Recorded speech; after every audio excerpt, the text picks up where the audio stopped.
Iran అయితే ఇప్పుడు ముందు పొరుగు దేశాలతో యుద్ధం ఆపుతామని నిన్న రాత్రి పెజెష్కియాన్ అధ్యక్షుడు చెప్తే ఐఆర్జీసీ మాత్రం ఇవాళ కూడా పొరుగు దేశాల మీద దాడులకు పాల్పడింది. అయితే ప్రతి దాడిని తిప్పికొట్టగలుగుతున్నాయి, అంటే ఎదురు దాడి చేయట్లేదు గల్ఫ్ దేశాలు, కేవలం తమని తాము డిఫెండ్ చేసుకోవడంలో సక్సెస్ అవుతున్నాయి. ఎప్పటికప్పుడు పేలుళ్ల గురించి అలర్ట్ చేయడం కావచ్చు, అట్లాగే ఎయిర్ డిఫెన్స్ సిస్టమ్ ద్వారా కంట్రోల్ చేయడం కావచ్చు చేసుకొస్తుంది.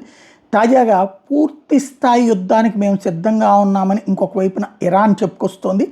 ఇస్లామిక్ రిపబ్లిక్ ఆఫ్ ఇరాన్ అనేటువంటిది అమెరికా ఇజ్రాయెల్తో పూర్తి యుద్ధానికి సిద్ధంగా ఉన్నామని చెప్తోంది.